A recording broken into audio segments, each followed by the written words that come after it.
This program is a presentation of UCTV for educational and non-commercial use only.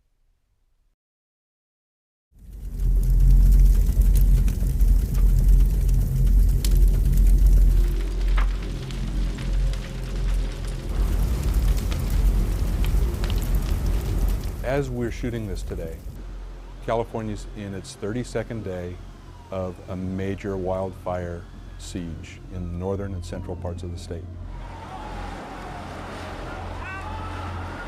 To fly over the city burning was a chilling experience. We had 500,000 plus people evacuated in the community within a short period of time. I believe it's one of the largest population evacuations in the United States today. The feeling of panic to figure out what you need to pack, what's most important that you can get into your vehicle very quickly. The fires did come through my neighborhood, and the feeling of loss is overwhelming.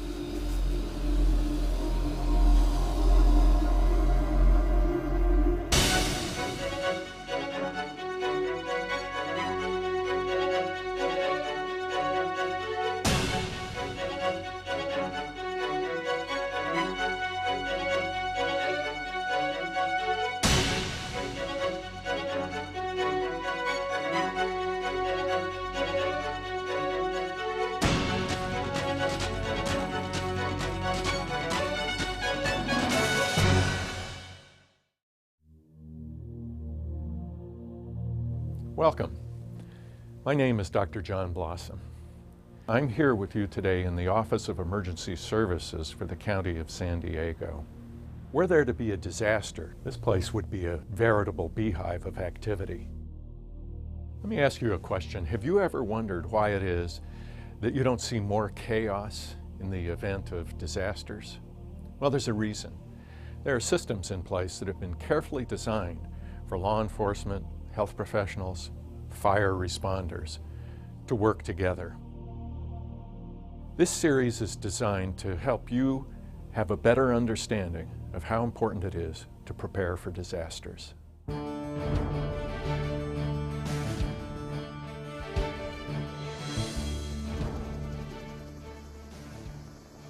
Disaster is something different depending on where you are and who you're talking with. You can go to the dictionary, we can find a definition there, but in emergency management, it's more important to understand that a disaster is any event that overwhelms the local response capabilities. The hospital may not be functional, the roads may not be functional, there's no power or water, large sheltering situations take place. It's essentially a different way of doing business, and it requires healthcare providers to think about the what if, to go beyond their normal way of addressing day-to-day business and day-to-day emergencies.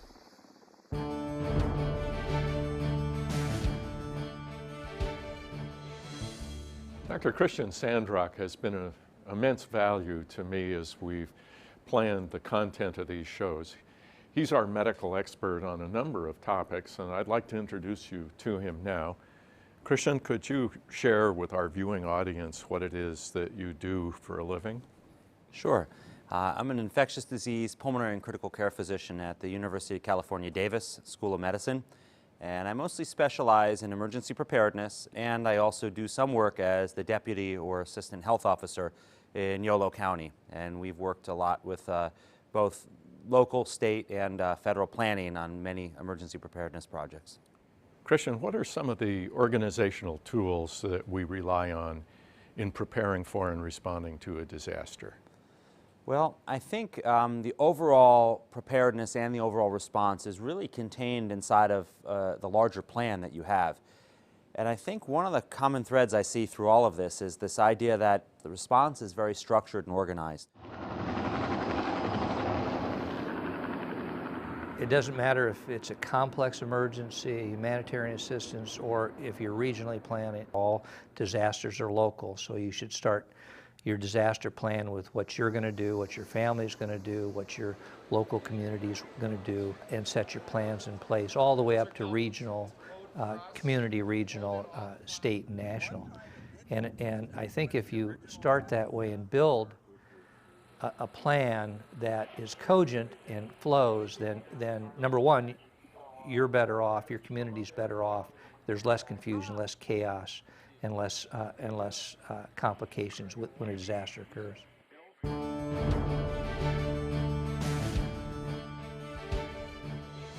Think this through with me. Suppose there was a disaster near where you live. What would you do?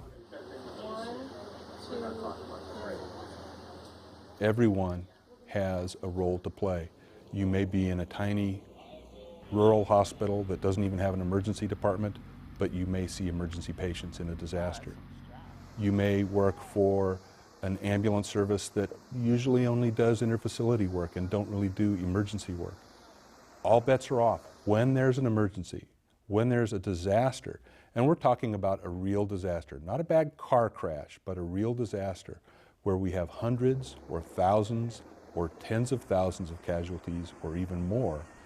Everybody who knows how to take care of people, who can provide transportation to those people, any of us can and should expect to become part of the response.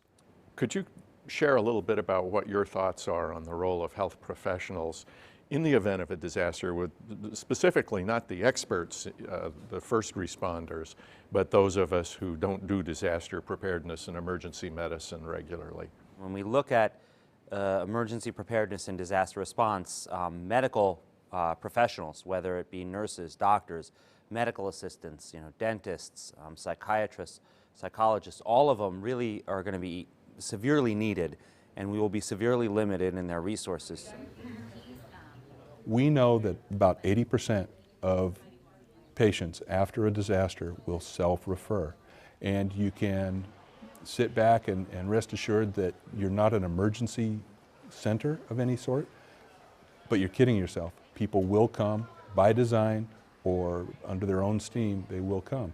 So the strength of the response goes up when all of the potential responders know the system, they've taken preparedness on as a mission, and they've had the training they need to be well prepared and to operate well during a disaster.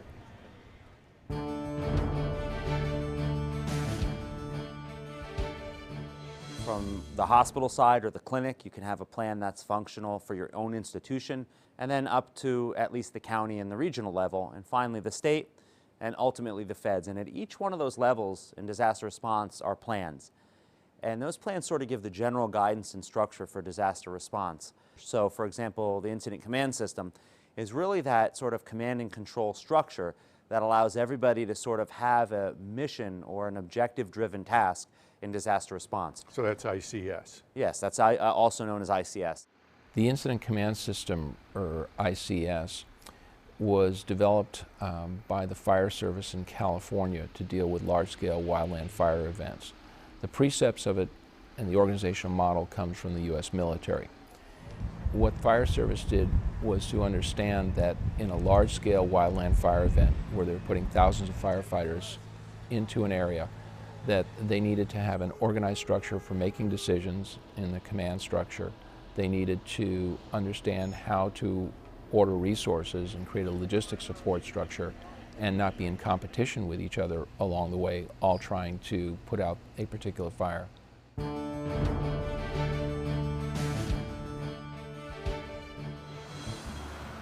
We found in 1991 in the Oakland Hills fire that ICS wasn't enough. We found that different groups, different agencies came and they used ICS, but they couldn't work together effectively as a unified team. We needed something bigger than that. So SEMS is kind of like Incident Command System, but on a bigger scale. Instead of it just being a house fire type of an event, it can be used on a jurisdictional level, an entire city, a county, multiple cities and counties, and even statewide. And so it came about because in the 1991 fires, we burned down a senator's house. And that's a great way to get the attention of the legislature. It didn't take long before they decided this needs to be created and it needs to be applied all across California. The basic idea there was not to invent anything new, but to codify and create a training and preparedness program statewide so that everyone knew their role, everyone knew what to expect of each other, we knew how to move information, we knew how to request resources, and then support those resources once they arrived. Interestingly, in many disasters, we have sufficient resources, but the challenge is to coordinate them and get them to the right place at the right time.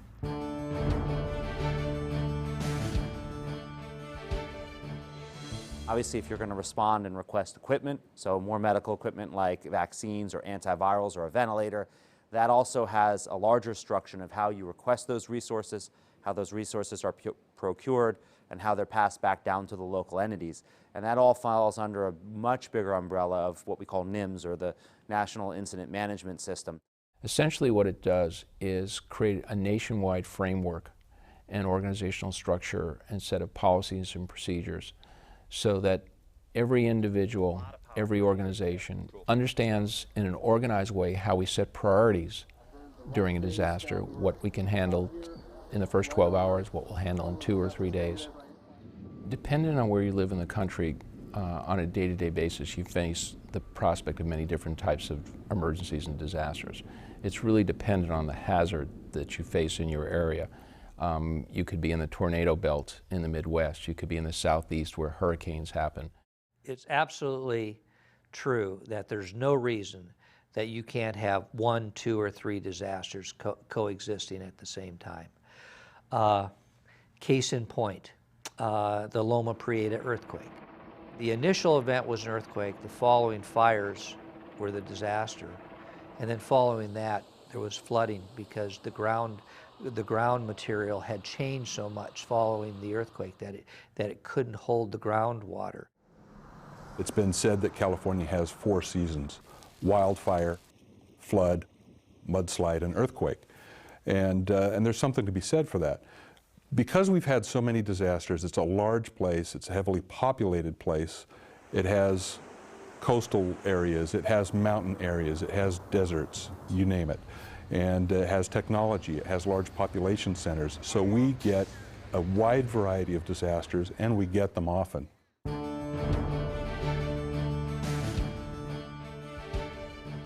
Christian, it seems like every year we're having earlier and more severe wildfires here in California.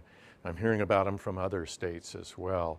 What's your take on all of this? I think we've certainly seen wildfires increase, but more notably the impact on communities and the proximity, which includes evacuations and potentially medical-related consequences with the smoke, soot, and ash, I think certainly have increased dramatically in the West.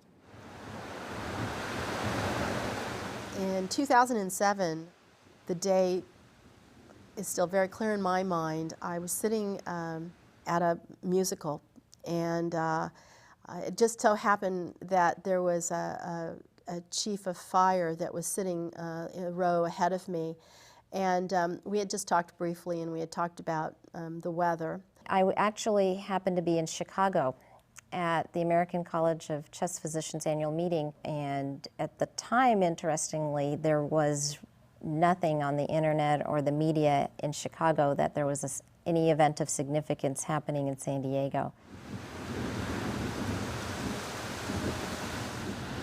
As we were enjoying the musical, both of our pagers went off. So I left, we both left immediately, and I called my family and let them know that we had a very large fire down in the south rural area of our community, and that I was going to have to go into work and open up our operations center and contact all of our executive leadership. The lag was about 6-7 hours, but by that time I knew my MRC needed me and got on the earliest plane possible, and was glad I came home. The anticipation was that there was going to be a catastrophic event with this fire, not knowing that it was going to be double the size that we actually had experienced in 2003.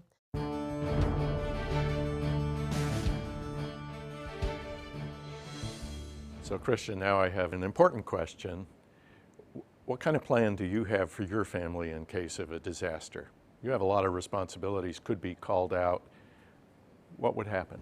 We do have a plan, and it really involves our family network, which actually includes my older parents, and getting all of that group involved. In the case of 2007 fire, I didn't have the opportunity to come home and pack my home up. I called my neighbors and asked them to please, I have a list and I have the boxes, could you please put some things in boxes so that when my daughter comes home, she can put those in the car and take those with her.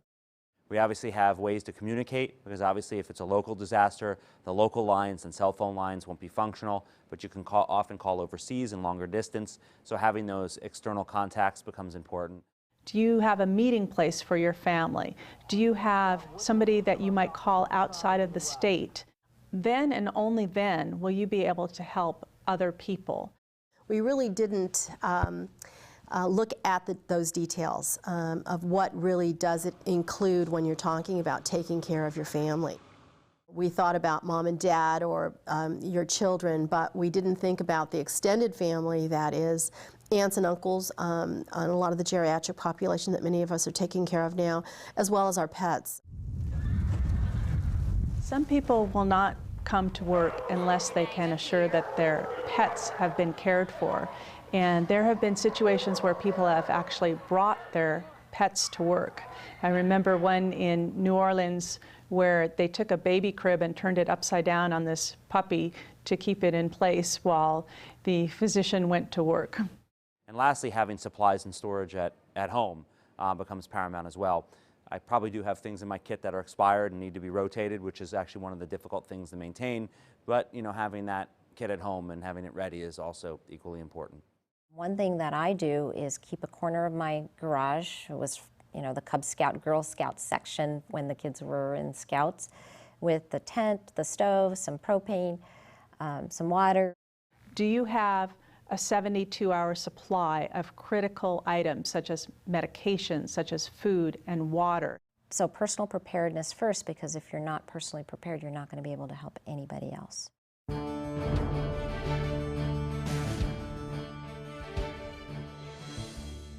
We've talked about the importance of a plan for your family in the event a disaster should occur. What about your staff? So a staff plan becomes very important as well. As a healthcare entity, and whether you're a clinic or a hospital, there is always the chance that your staff are not going to be able to go home. The logistics that's required to support your staff when they stay in the hospital for 16, 24 hours. The laundry, little things like clothing, and making sure you have enough scrubs so that everybody can have clean clothing. On top of that, having a plan for your staff for communications, for coming into contact with them and figuring out who's going to do what in the disaster and what roles they're each going to play, and realize that that communication is going to be multi-layered, and that some people may be able to respond to disaster, some may not. So you're going to have the ability to get other staff that you're not used to having that communication with. It's all about communications, and it's all about preparing. We are the beacon light during a disaster. We have to keep our doors open, and if one hospital goes down, the entire community crashes.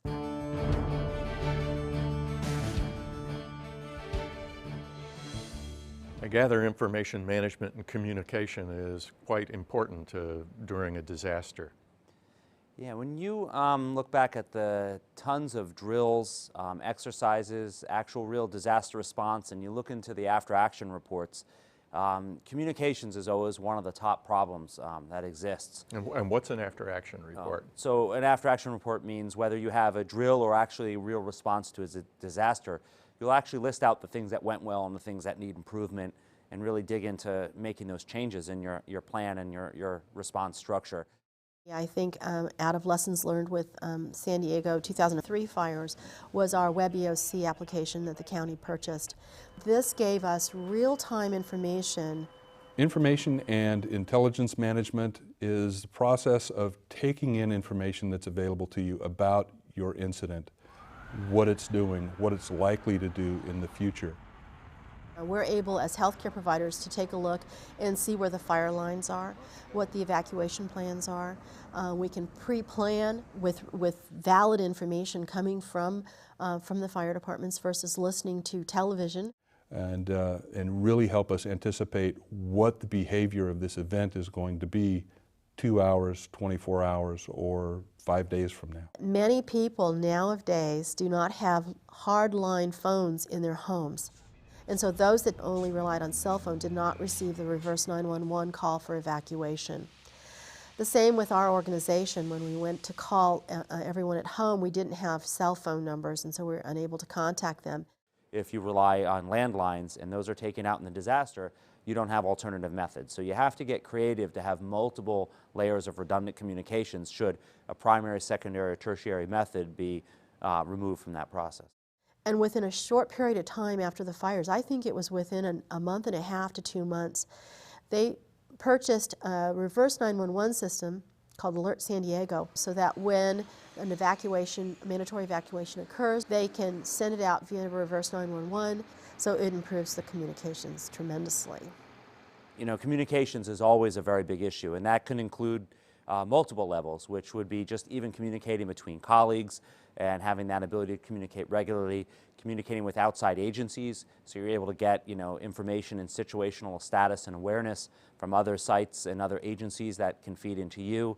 It can include communicating to the general public and risk communication, as well as to your stakeholders and other interested parties. Every single hospital communicates with each other. They meet on a monthly basis. Every disaster coordinator communicates. There's no ego involved. They all are in it for delivering the best care to every single resident of San Diego. The County Office of Emergency Preparedness, the nursing home facilities, the firefighters, the policemen, the communications officers, we could just go on and on. We sit and we talk about response, we talk about policies, we talk about collaboration and who should be at the table. The retiree population, the American Red Cross, the faith-based population, the churches, every single aspect is involved in disaster preparedness, and they communicate in advance of the disaster.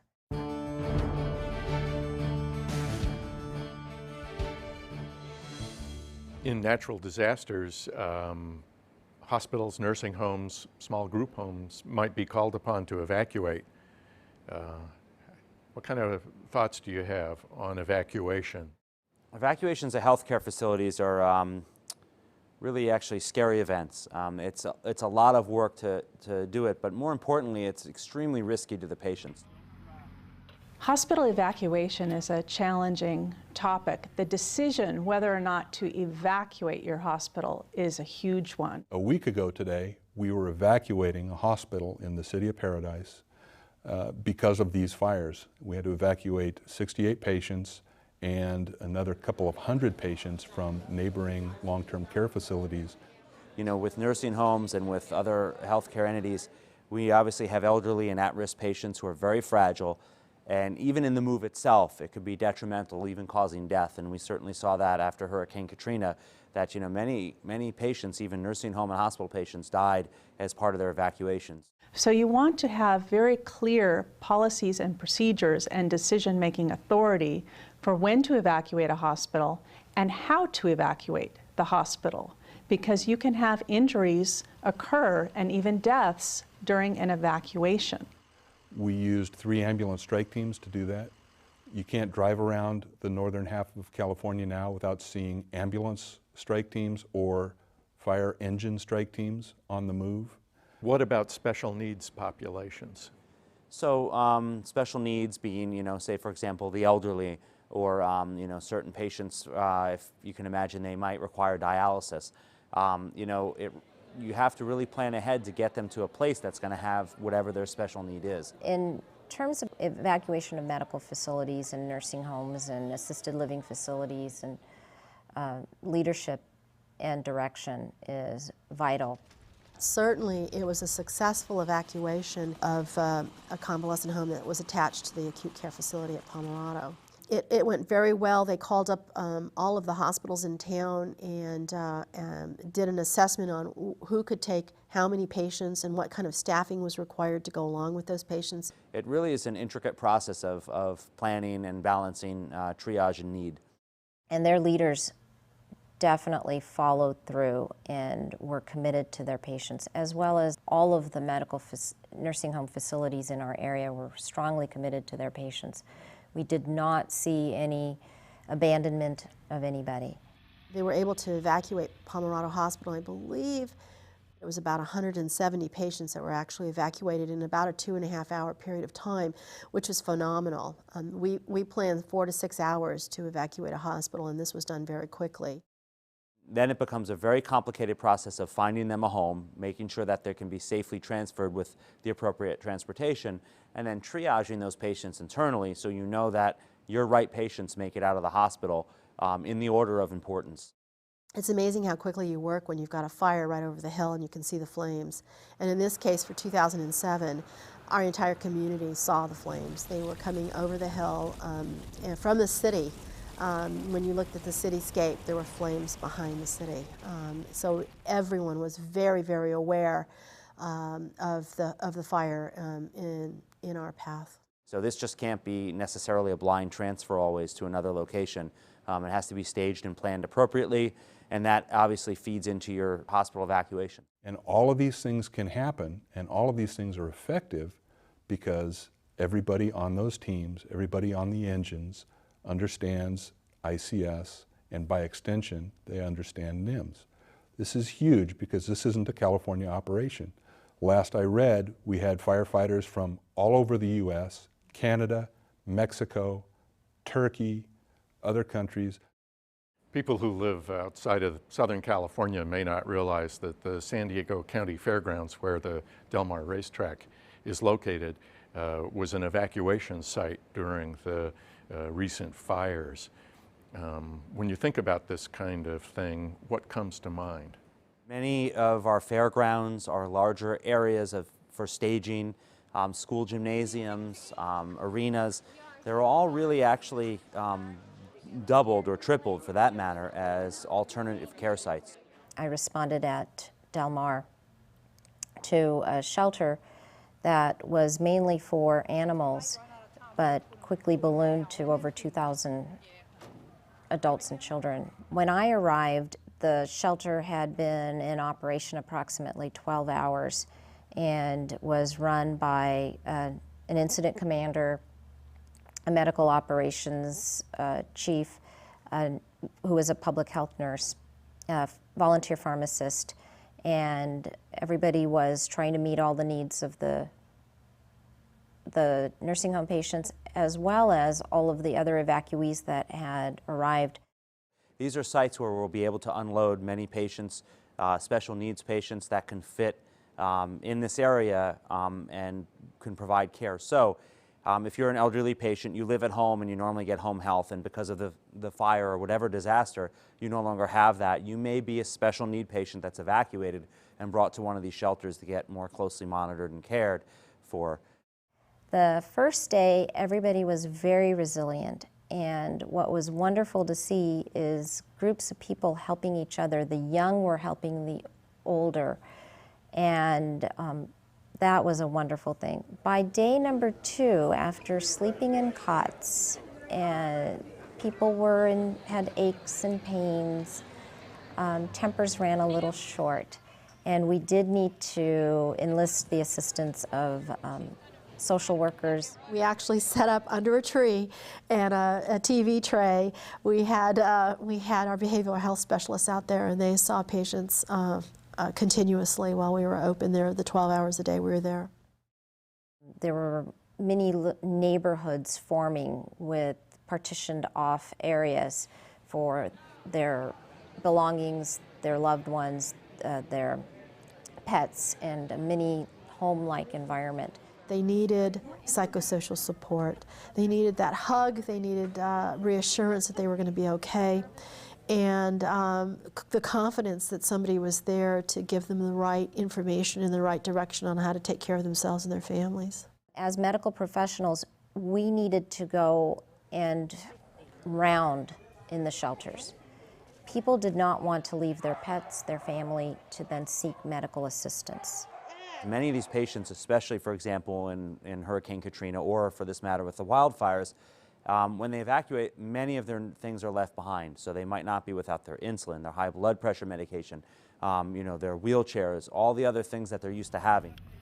There were patients who were there who were in wheelchairs, who were bedbound, who needed a lot of assistance. Fortunately, they all had their staff and blankets and mattresses and durable medical equipment, food, all their medications. At this area, you certainly need the staging and planning to be able to provide chronic, ongoing medical care in addition to just the regular housing and basic needs that these patients will require. When additional resources are needed, hospital beds, healthcare personnel, ambulances, if there's not an organized system utilized, if you're not using SIMS here in California, incident command, then what's going to happen is you're going to pull resources directly from one area without thinking about how they might be used in other areas.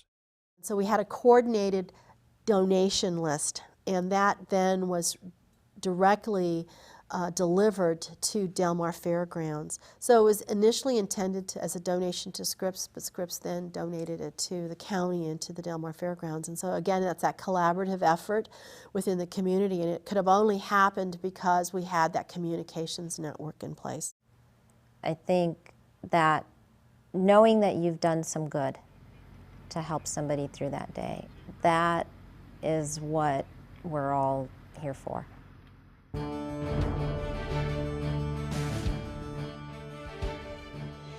So many potential disasters here in California that it's amazing sometimes, volcanoes, tsunamis, but I think most people think of earthquakes first. Yeah, they actually they do think of earthquakes first. Now, an earthquake, much like many natural disasters, is an event that happens at a single time, followed by a long, long recovery. The Loma Prieta earthquake was in the San Francisco Bay Area. It was not the huge earthquake that we anticipate will happen in California with on the order of 100,000 casualties, but it was a fairly major earthquake. At 3 o'clock in the morning, I had at least 15 different requests for medical mutual aid assistance from hospitals, cities, county governments, all in competition with each other.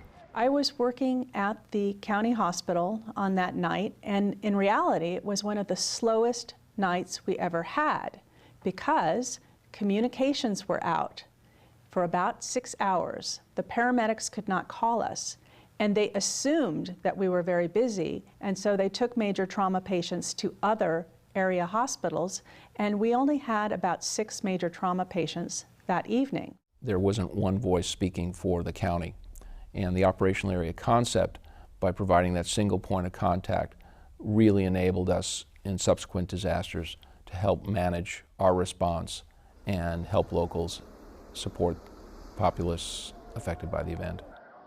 There were several areas where we had casualties. One was the Bay Bridge collapse, and one was the Cypress structure, which was a freeway in the East Bay that collapsed. Unfortunately, most of the people in the Cypress structure were killed instantly, and there were very few survivors. Many of the injured often will scramble and walk to places where they can potentially get care, and that may be the nearest clinic or hospital. If that structure's damaged, it might be something slightly farther away, or you might have EMS actually setting up field treatment sites that they'll walk to. The movie Field of Dreams said it best, if you build it, they will come. In Mexico City, at the Juarez Hospital, there were 10,000 people standing outside the collapsed hospital. We know they all didn't have relatives or who were patients or staff there, but because it was the only lights on, that's where they came. The same with the Watsonville Hospital and the Loma Prieta earthquake. It was the only lights on in town. So when they looked outside the door after the building stopped shaking and rose up in the air almost 2 straight inches and came back down again, half the town of Watsonville, over 1,000 people were knocking at the door of the hospital. Some of the main things we would expect to see would be crush injuries, where we could have crush syndrome or compartment syndrome develop. Also, people who might require amputations who were trapped. You could also see head injuries. In particular, you might have airway obstruction from some of these injuries. And in earthquakes, obviously there's a lot of infrastructure damage. There's been at, the Northridge earthquake, enough hospital damage that required evacuation.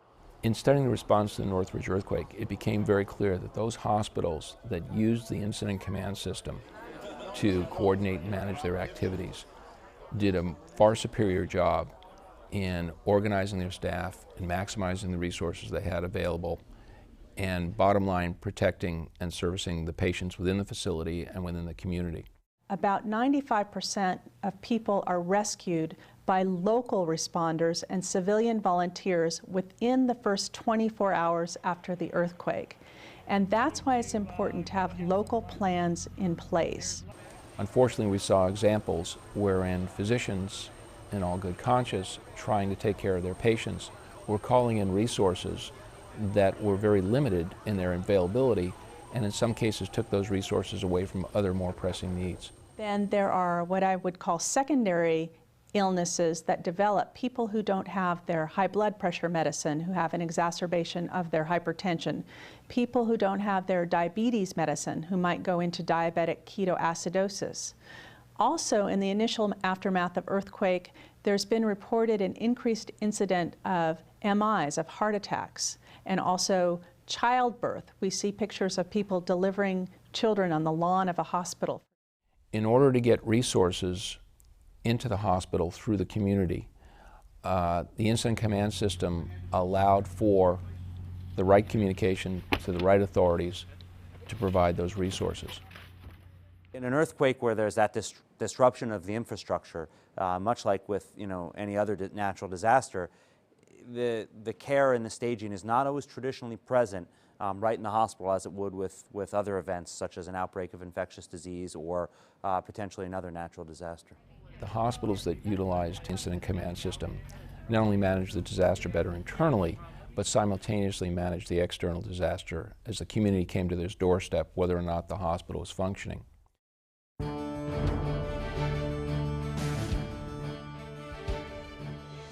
Hurricane Katrina was one of the most devastating events, I think, in this country in the past decade.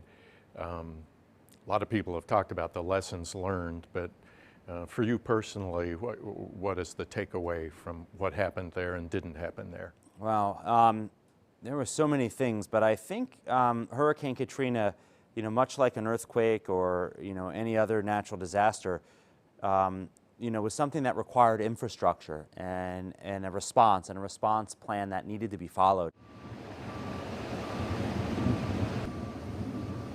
One of the things with a disaster is we can expect the unexpected. We've actually coined a term, planned improvisation.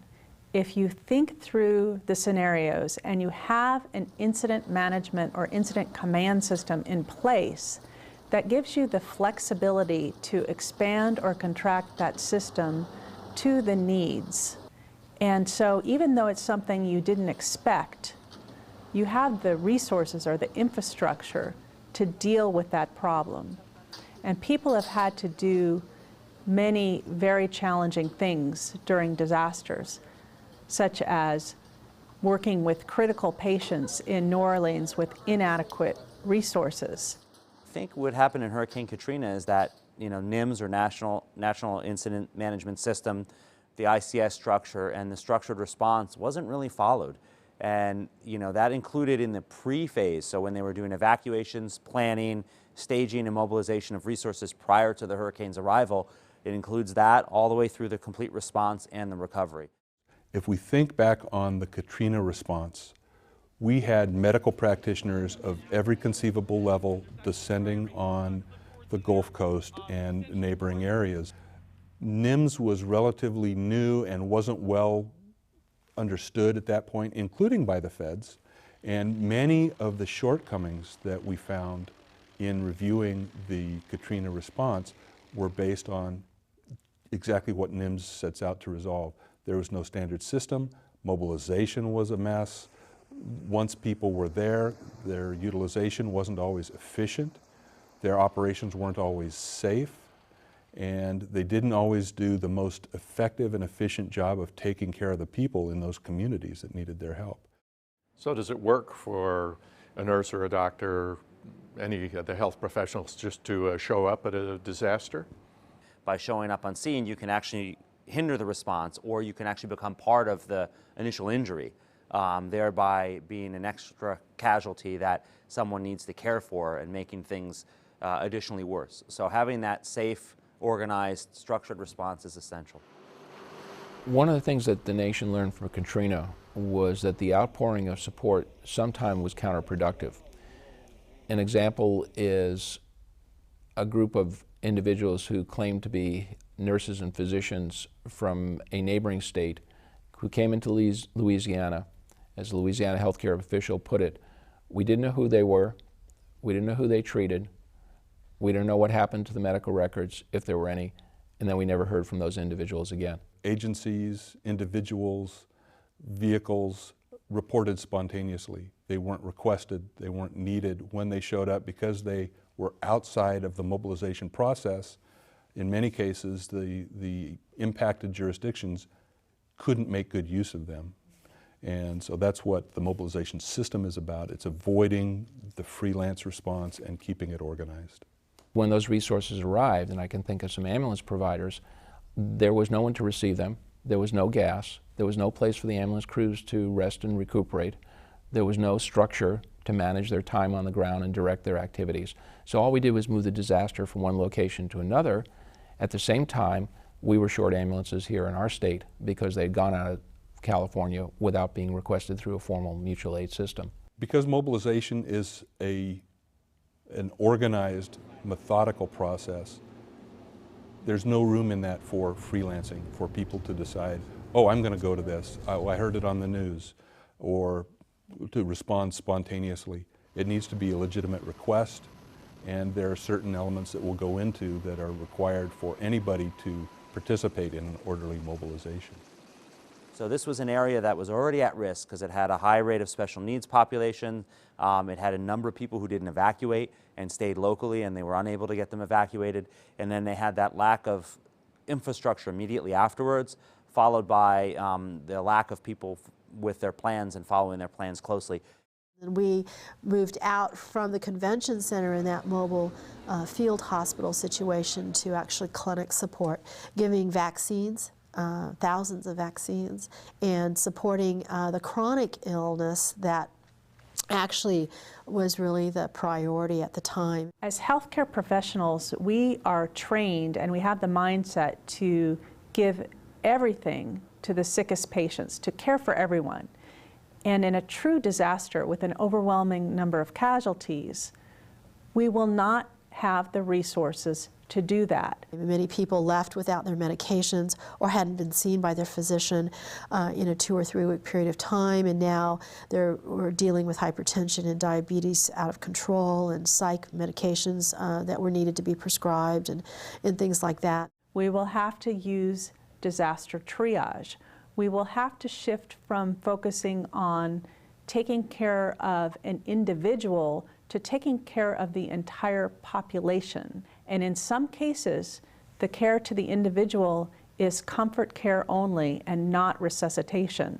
You will not be able to help everybody, and some people will die. I mean, there's a lot of lessons learned, but for me, I think that really underlies the need for a real structured response regardless of the natural disaster, whether it's an earthquake, it's a hurricane, it's fires, floods. That structured response can really be paramount in rapid recovery of the community. And unfortunately, we haven't quite seen that in New Orleans yet. We saw people dying due to lack of health care. We saw something called black tag triage, meaning these were unsalvageable patients we could not help. Even in that setting, I have to ask, with the vast medical and health resources within the United States, could we have coordinated them better to get them to the right place at the right time to save more lives?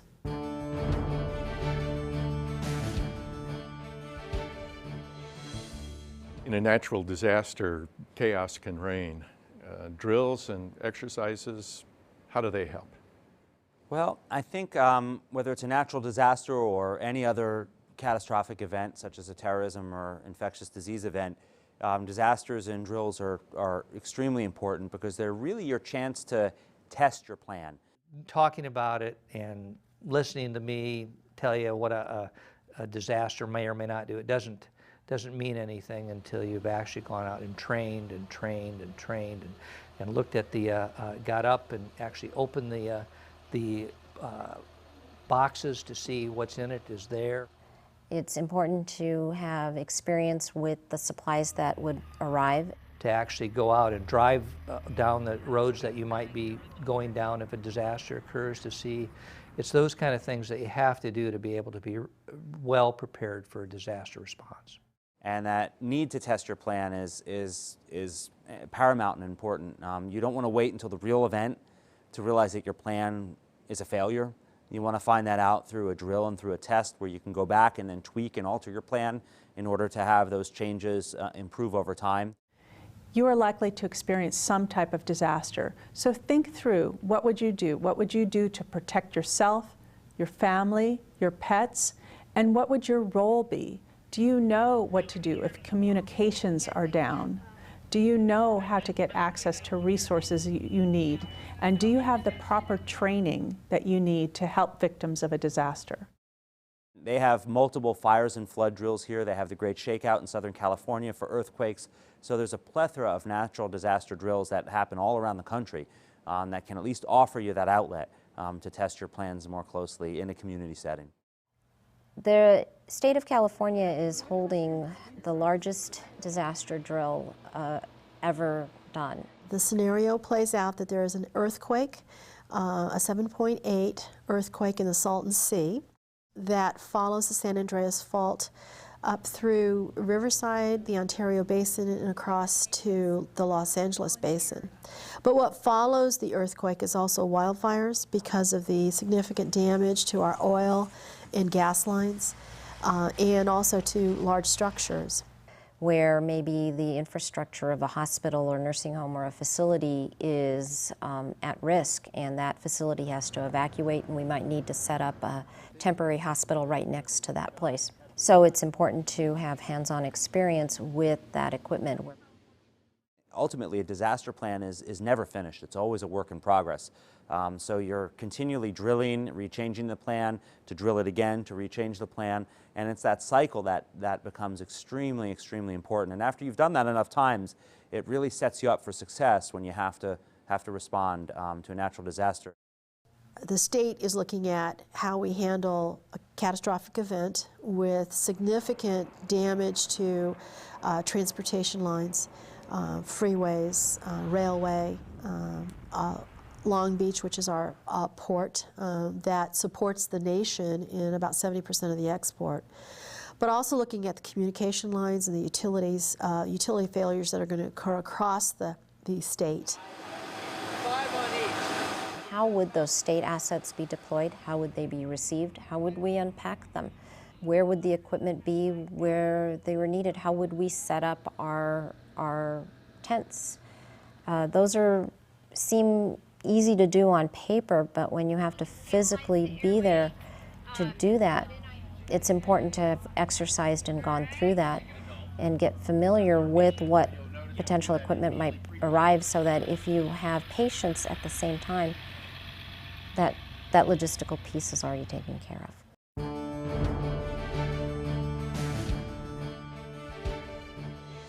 Unfortunately, or fortunately, at least for us, we have an example here in California of a disaster that was incredibly complex and difficult to manage, but one that went very well.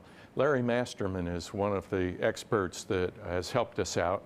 Let's hear from him. As we're shooting this today, California's in its 32nd day of a major wildfire siege in northern and central parts of the state.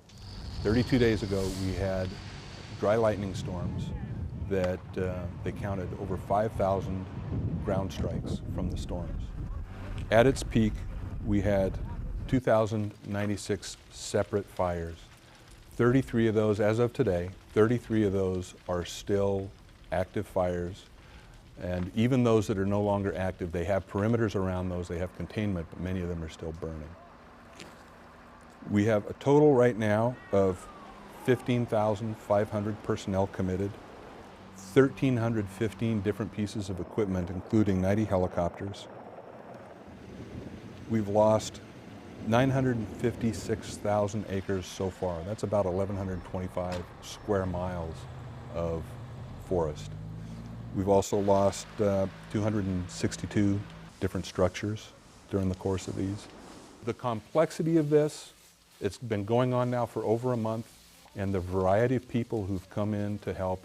We have public fire agencies, we have commercial fire agencies, we have private contractors providing dozers, water tenders providing food, showers, and laundry facilities for the firefighters, public and private ambulance services. The air quality is dangerous in a number of our counties, so public health is involved up to its eyeballs. So all of those pieces are working together effectively because everybody understands the same fundamental system, and that system is NIMS. That's really been some extraordinary stuff that we've seen in regard to natural disasters. What's your conclusion after all of this? You know, we heard a lot about wildfires and earthquakes and hospital evacuation and response and many stories. And I think one of the common threads I see through all of this is this idea that response and disaster response, even with a natural disaster, even though it creates chaos, the response is very structured and organized. You know, we heard a bit about incident command and the incident command system, as well as you know, how national incident management occurs with NIMS and that entire structure, and that this is a very structured and organized response. And to be a part of that response, you know, you sort of enter in at your point of expertise, and you're part of a larger team, and you are that one cog, which is really essential because everybody relates and feeds off of each other. And having that level of education, skill, and training becomes really important in enhancing the response as a whole. Between Katrina and the fires, the things that really bring out the emotions are knowing that you've done some good to help somebody through that day, through that tough process, and help the system. I think being part of that is heartwarming. Thank you for watching this with me. I hope you've learned something. It's important that your family have a plan. Health professionals need to understand their role in disaster response. If you'd like more information, please visit the UCTV website.